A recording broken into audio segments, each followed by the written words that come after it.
Everyone, competitive exam में आपका एक बार फिर स्वागत है। आज मैं आपके लिए वायुमंडल से संबंधित ये महत्वपूर्ण क्वेश्चन लेके आ गया हूँ, जो आपके आने वाले सभी एग्ज़ामों के लिए इंपॉर्टेंट रहने वाले हैं। इस टॉपिक से भी आपको एक या दो क्वेश्चन जरूर आपके एग्ज़ाम में देखने को मिल जाता है। तो चलिए आज की ये वीडियो हम शुरू करते हैं। इसमें जो फर्स्ट क्वेश्चन है वो है, वायुमंडल में सबसे अधिक कौन सी गैस पाई जाती है? यानी कि वायुमंडल में जो सबसे अधिक मात्रा में गैस पाई जाती है वो है नाइट्रोजन। नेक्स्ट क्वेश्चन है, वायुमंडल का स्थायी तत्व क्या है? यानी कि वायुमंडल का जो स्थायी तत्व है वो है जलवाष्प। नेक्स्ट क्वेश्चन है, पृथ्वी का वायुमंडल किसके द्वारा गर्म होता है? यानी कि पृथ्वी का जो वायुमंडल होता है वो गर्म होता है विकिरण के द्वारा। नेक्स्ट क्वेश्चन है, वायुमंडल में कौन सी अक्रिय गैस सबसे अधिक है? यानी कि वायुमंडल में वो कौन सी गैस है जो अक्रिय के रूप में सबसे अधिक मात्रा में है? तो वो है ऑर्गन। नेक्स्ट क्वेश्चन है, कौन सी गैस ग्रीन हाउस जो प्रभाव होता है उसके लिए उत्तरदायी होती है? यानी कि कार्बन डाइऑक्साइड जो गैस है CO2, वो ग्रीन हाउस जो प्रभाव होता है उसके लिए उत्तरदायी होती है। नेक्स्ट क्वेश्चन है, सूर्य की तीव्र किरणों से झुलसने में कौन सी गैस हमारी रक्षा करती है? यानी कि सूर्य से जो तीव्र रोशनी आती है, जो सूर्य से जो तीव्र रोशनी आने के कारण जो है कौन सी जो गैस है जो हमारी मदद करती है, वो क्या करती है? Ozone layer. ओजोन गैस जो है हमें सूर्य की किरणों से बचाती है। नेक्स्ट क्वेश्चन है, भूपृष्ठ से परावर्तित अवरक्त विकिरणों के अवशोषण द्वारा भू वायुमंडल में तापमान वृद्धि की क्रिया को क्या कहते हैं? तो उसे कहा जाता है ग्रीन हाउस प्रभाव। नेक्स्ट क्वेश्चन है, वायुमंडल में नाइट्रोजन की मात्रा कितने प्रतिशत होती है? यानी कि वायुमंडल में जो नाइट्रोजन की मात्रा होती है वो लगभग 78% तक होती है। नेक्स्ट क्वेश्चन है, क्षोमंडल की धरातल से औसत ऊंचाई कितनी है? यानी कि क्षोमंडल जो है सबसे निचली परत होती है वायुमंडल की, उसकी धरातल से जो ऊंचाई होती है वो होती है लगभग 14 किलोमीटर तक ये होती है। नेक्स्ट क्वेश्चन है, किस मंडल को संवहन मंडल भी कहा जाता है? यानी कि किस मंडल को संवहन मंडल कहा जाता है? तो वो जो आपका क्षोमंडल है उसे संवहन मंडल भी कहा जाता है। नेक्स्ट क्वेश्चन है, पृथ्वी के वायुमंडल का सबसे अधिक घनत्व होता है? यानी कि पृथ्वी के वायुमंडल का जो सबसे अधिक घनत्व होता है किस मंडल पर होता है? तो वो होता है क्षोमंडल पर। नेक्स्ट क्वेश्चन है, जो 12वां क्वेश्चन है, वायुमंडल में दैनिक मौसम परिवर्तन किसके कारण होते हैं? यानी कि वायुमंडल में जो दैनिक जो मौसम से संबंधित परिवर्तन होते रहते हैं वो होते हैं आपके क्षोमंडल के कारण। नेक्स्ट क्वेश्चन है, ओजोन परत कहाँ स्थित है? ओजोन जो परत है आपके किस मंडल में स्थित है? ओजोन परत जो है आपके समताप मंडल में स्थित है।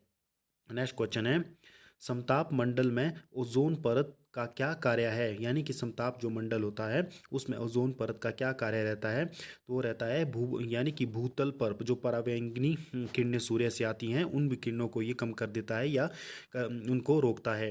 नेक्स्ट क्वेश्चन है, दीर्घ रेडियो तरंग पृथ्वी के किस भाग में परावर्तित होती है? यानी कि दीर्घ जो रेडियो तरंगे होती हैं वो पृथ्वी के किस भाग में परावर्तित होती है? तो वो होती हैं आयन मंडल में। यानी कि आपको पता है कि जितने भी रेडियो संबंधी ये संचार उपग्रह होते हैं ये आयन मंडल में स्थित होते हैं।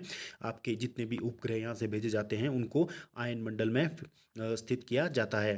नेक्स्ट क्वेश्चन है, वायुमंडल में कौन कौन सा रसायन ओजोन स्तर के अपक्षयन का कारण होता है? यानी कि वायुमंडल में वो कौन सी गैस है जो ओजोन को नुकसान पहुंचाती है? तो वो आपको पता होगा, ये क्लोरोफ्लोरो जो कार्बन होती है ये ओजोन को नुकसान पहुंचाती है। नेक्स्ट क्वेश्चन है, वायुमंडल के किस भाग में जलवाष्प की कुल मात्रा का 90% भाग विद्यमान रहता है? यानी कि वायुमंडल के किस भाग में जलवाष्प की कुल मात्रा का 90% तक जो भाग विद्यमान रहता है वो है क्षोभमंडल। यानी कि क्षोभमंडल में ये रहता है। नेक्स्ट क्वेश्चन है, वायुमंडल का कौन सा भाग रसायन मंडल का एक भाग है? यानी कि वायुमंडल का वो कौन सा भाग है जो कि रसायन मंडल का एक भाग है? तो वो है ओजोन मंडल। ओजोन मंडल इसका भाग है। नेक्स्ट क्वेश्चन है, हवाई जहाज उड़ाने के लिए कौन सा मंडल उपयुक्त है? तो जो हवाई जहाज उड़ाने के लिए आपके जो हवाई जहाज उड़ते हैं वो किस मंडल में उड़ते हैं? तो ये है आपके पास समताप मंडल। यानी कि 10,000 से 12,000 फीट के बीच में जो है हवाई जहाज आपके उड़ते हैं। नेक्स्ट क्वेश्चन है, वायुमंडल की निचली परत क्या कहलाती है? यानी कि वायुमंडल की जो निचली परत है उसे कहा जाता है क्षोमंडल। तो ये लगभग आज हमने 20 क्वेश्चन डिस्कस किए हैं जो आपके सभी एग्जामों के लिए इंपॉर्टेंट रहेंगे। तो इसमें से आपके एग्ज़ाम के लिए कौन से इंपॉर्टेंट रहने वाले हैं, तो उससे एक बार हम उसको रिवाइज कर लेते हैं। जैसे कि वायुमंडल में सबसे अधिक मात्रा में कौन सी गैस पाई जाती है, तो वो है आपके पास नाइट्रोजन, तो ये आपके लिए इंपॉर्टेंट रहने वाला है। दूसरा जो है, वायुमंडल में सबसे ज़्यादा जो अक्रिय गैस है वो है ऑर्गन, ये भी आपके लिए इंपॉर्टेंट रहने वाला है। और ग्रीन हाउस गैस प्रभाव के लिए कौन सी जो गैस उत्तरदायी है, तो ये है कार्बन डाइऑक्साइड, जिसको बहुत बार ये क्वेश्चन पूछा जा चुका है। और उसके बाद आपके लिए रहेगा कि वायुमंडल में जो नाइट्रोजन की मात्रा है वो कितने प्रतिशत है, तो वह 78% रहती है। और क्षोमंडल की जो धरातल से औसत ऊंचाई कितनी है, वो है 14 किलोमीटर। और संवहन मंडल किस मंडल को कहा जाता है, तो ये कहा जाता है क्षोमंडल को, ये आपके लिए इंपॉर्टेंट रहने वाला है। और उसके बाद जो है, दैनिक जो मौसम संबंधी परिवर्तन किस मंडल में होते हैं, तो ये होते हैं क्षोमंडल में, ये भी आपके एग्जाम के लिए इंपॉर्टेंट है।